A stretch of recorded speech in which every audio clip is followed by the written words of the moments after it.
Magandang araw mga ka-Joms TV. Welcome to my vlog. Welcome to my channel. Isang panibagong pag-asa. Panibagong lugar na naman ang ating mapupuntahan ngayong araw. At yon ay ang Gotemba Outlet. Puntahan natin yung isa sa pinapasyalan ng ating mga kapwa Pilipino o yung mga kapwa ko OFW na nandito sa Japan. Titingnan natin kung ano nga ba yung mga mabibili sa Gotemba Outlet. Itutour ko kayo doon guys. Kaya samahan niyo po ako sa aking vlog na ito. At ayan, nandito ulit kami sa Gendoji Eki. Mag-train lang kami papuntang Gotemba Outlet. So mas ini-enjoy namin yung public transportation dito. Kasi medyo mas convenient naman yung kanilang public transportation. Minsan hindi rin masyadong siksikan. Kaya mas gusto namin yung nagko-commute na mamasyal. At least para na-enjoy mo rin yung mga ibang mga tanawin. Yeah. So nandito kami, naglalakad kami ngayon.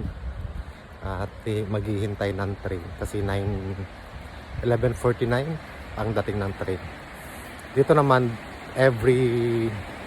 may oras naman yung dating ng mga train. Minsan nalilate na ng konti, minsan mas maaga or on time talaga dumarating yung mga train.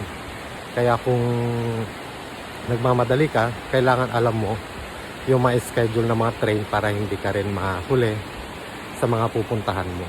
So, katulad namin, hindi naman kami nagmamadali kasi medyo mahaba-haba ang aming bakasyon. Kaya mas gusto namin sumasakay sa mga public transportation nila dito. Yan guys. So nandito kami, maghihintay ng train. Kasama ko ulit itong si Mark. Yan. Mainit. Medyo mainit. Medyo maganda yung panahon ngayon. Hindi kalamigan guys. So ayan. Ayan na yung train. So dapat mga 11:49 pa siya darating. Pero mga 11:47 pa lang nandito na. So hindi talaga nililate guys yung mga train dito. Maliban na lang kung mga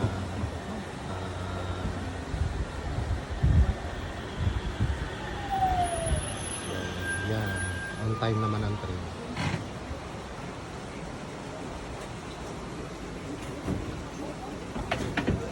はい。はい。ワンマン乗車口からご乗車。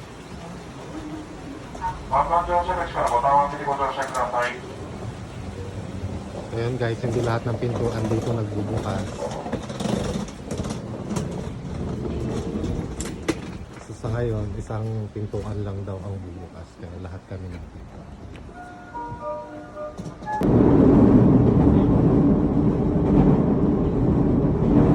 Ganito guys, yung loob ng train dito. Malinis, maluwang. So ayan. Tayo upuan niya harapan.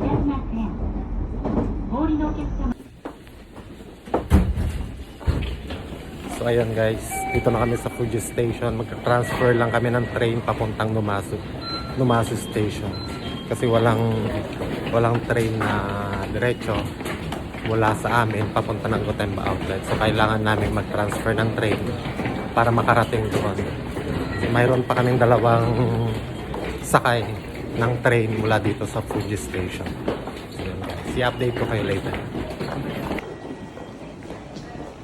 Pupunta tayo doon sa sakayan papuntang Numazu. So ayun guys, so dito kami bababa. Don't panic, it's organic. Kaya huwag kayong maglala guys. Sabi nga ng kasama ko, don't panic, it's organic. Subukin na ako. Yung kasama ko, yan, umalis ng bahay na hindi daw kumain. Kaya nagugutom siya ngayon habang nag-travel kami. So makita nyo guys, konti lang din yung tao ngayon kasi medyo tanghali na. Titignan natin. Merong 12:08 darating yung isa. Papuntang Atami, papuntang Mishima. So pwede tayong sumakay dito, bababa tayo ng Numazu Station. So ayan guys, 12:08 Mishima Station. Pwede tayong sumakay dyan. Bababa tayo ng Numazu Station tapos magta-transfer tayo papuntang Gotemba Outlet. Here. It's 12:07 guys. So dapat 12:08 yung train pero before 12:08 ito na, paparating na yung train. So dito tayo sasakay papuntang Numazu Station.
Dito na kami sa Numazu Station. Magka-transfer lang kami na papuntang Gotemba.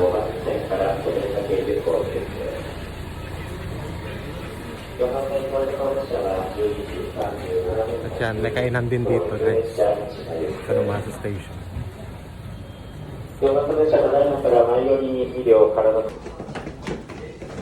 Ayan, so yan, papunta kami ng Gotemba Line. So dito tayo, North Exit daw.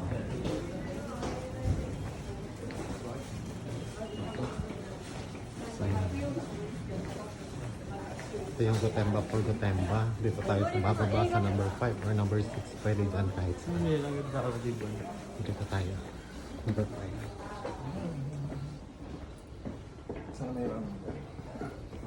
Plus, transfer na namin to guys. Papuntang Gotemba. So, pagdating namin ng Gotemba, mayroong bus doon. Shuttle.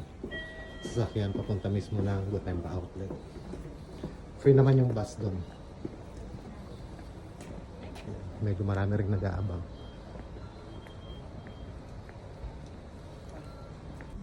At yan. At dahil tanghali na, medyo lunch time, kaya dito muna kami kakain. Dito muna kami magla-lunch sa, ano pangalan nito? Indian Cuisine. Gotemba Indian Cuisine. So, gandang place. Good morning, good afternoon. Welcome to my vlog. So, ang ganda ng ambience nila. Ganda ng place.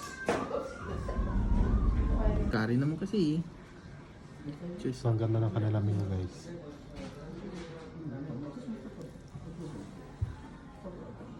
Ano napili mo?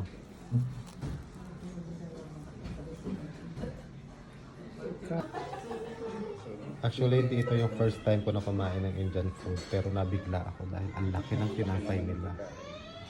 So, ito nga yung order namin. Paano to? Paano kainin? Yan. So, kain muna tayo guys bago tayo pumunta ng outlet.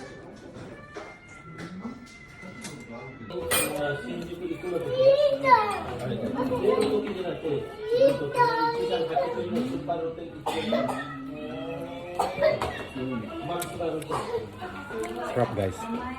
From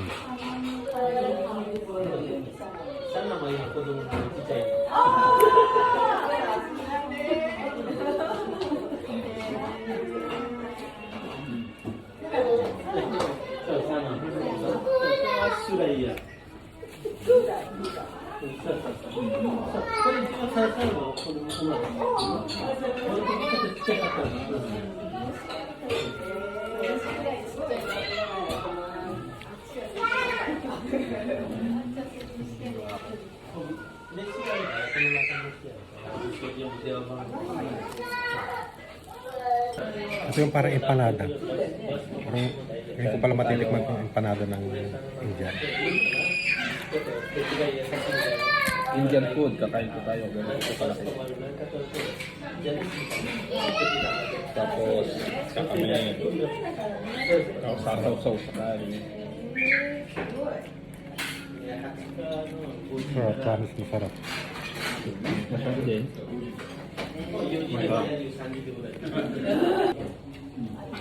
So guys, mamaya na lang at enjoy ko muna sa pagkain ko. Ito yung kanilang rice. Yellow.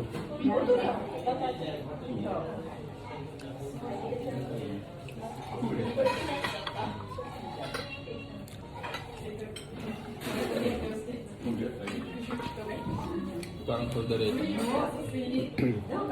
Pero mas enjoy ko itong tinapay nila guys. Dahil masarap.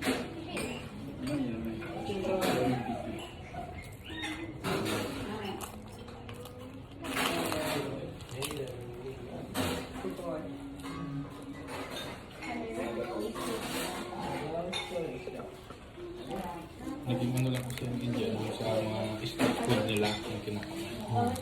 Kaya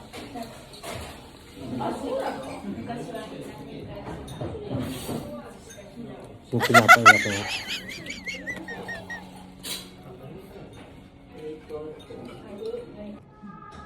O diba? Naubos din. Yan ang nangyari. Ubos na ubos. tagal na kumain tayo. Ito guys, yung bus, shuttle bus papuntang Gotemba Outlet. Sakay tayo dito para makarating tayo dito.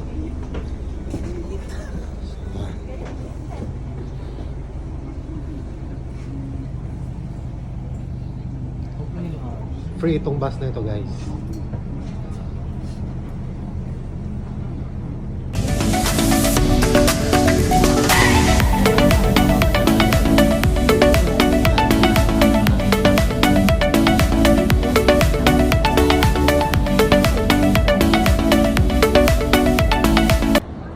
Dito na tayo guys sa Gotemba Premium Outlet. So ito, kita nyo napakaraming tao, napakaraming nag-shopping. Tara na! At kung hindi ako nagkakamali guys, ang Gotemba Premium Outlet, isa ito sa pinaka-popular na outlet sa buong Japan. Kung hindi man isa, or ito yung pinaka-popular na outlet na dito sa buong Japan. So makikita nyo ang dami dito, lahat mga branded. Andyan yung Gap, HT, Spade, Coach, yan tabi-tabi. So pero hindi naman tayo dyan pupunta. Pupunta tayo doon sa bilihan ng mga sapatos.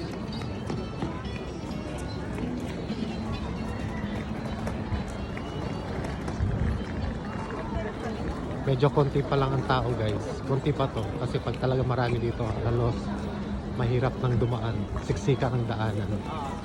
So maganda rin na medyo hinapon tayo ng konti. Yun nga yung biyahe natin, inabot din ng almost 2 hours kasi pahinto-hinto. Tapos kumain pa kami. Ayan. Ito ang Coach. Baka mamaya makakita tayo ng mga Pilipino dito. Interviewin natin kung ano yung... Ay, ito pala, may Pilipino pala akong kasama. Tatanungin natin kung ano yung mga nabili nila, kung ano yung experience nila dito sa Gotemba Outlet. Ayan guys, na Pandora.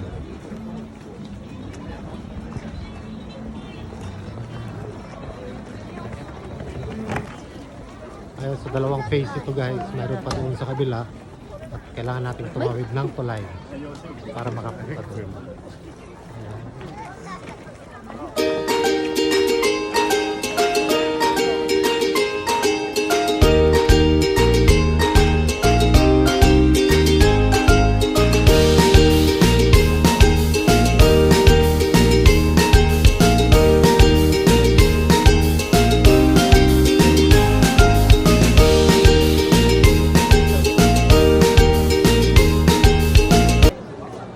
Ito, pasok tayo sa Nike. Tingnan natin kung ano meron dito. Kasi magtitindig kami ng sapatos guys. Baka may makita tayong mga kapwa natin Pilipino dito. Dami tao. Ganito dito guys. Bình thường.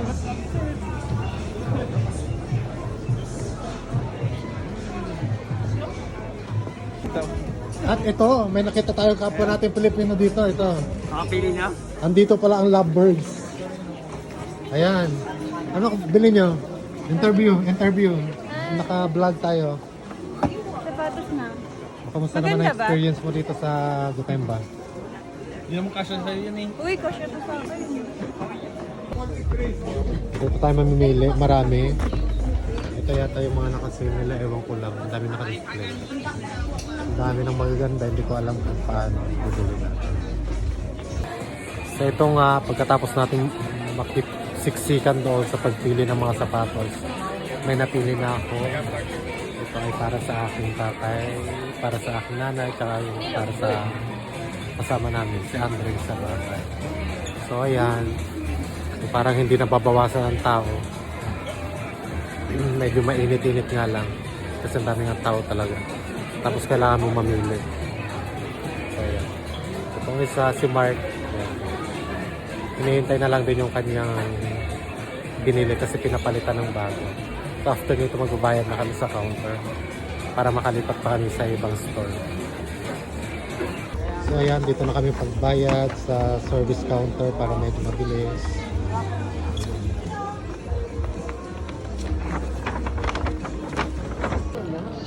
Ayan, at medyo dumidilim na guys at palabas na rin naman kami. So ayan yung Mount Fuji, napakaganda ng view. Ito si Mark, ayan, pagod na pagod. Napagod ka pipili ng sapatos doon sa Nike. Kaya kukunti na lang din ang tao kasi medyo madilim na guys. At hanggang 8 o'clock lang din naman ito. Kaya medyo nagmamadali na rin umuwi kasi baka mamaya mawalan ng bus palabas ng Gotemba Outlet. Mamaya kasi siksikan na sa sa bus.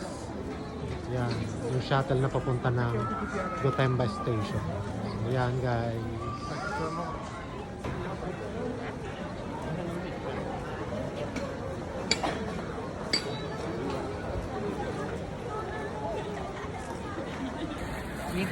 So yun nga guys, medyo maluwang talaga tong Gotemba Outlet. Marami kayong makikita dito, maraming mga store.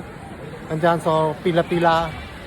So hindi na namin papasukin lahat kasi kung papasukin namin, baka abutin kami ng gabi at maubusan kami ng sasakyan pa uwi. So ayan, sa mga gustong pumunta dito, dumalaw lang po kayo dito sa Gotemba Outlet. So marami kayong mabibili at maganda rin kayo ng allowance pangbili. So sayang yung punta nyo dito kung hindi kayo bibili ng mga sapatos, ganun, mga bags, or kung ano yung mga gusto nyong bilhin. So kung gusto nyo talagang pumunta dito, maglaan kayo ng extra allowance para hindi sayang yung pagpunta nyo dito guys. So yun lang, maraming salamat, thank you.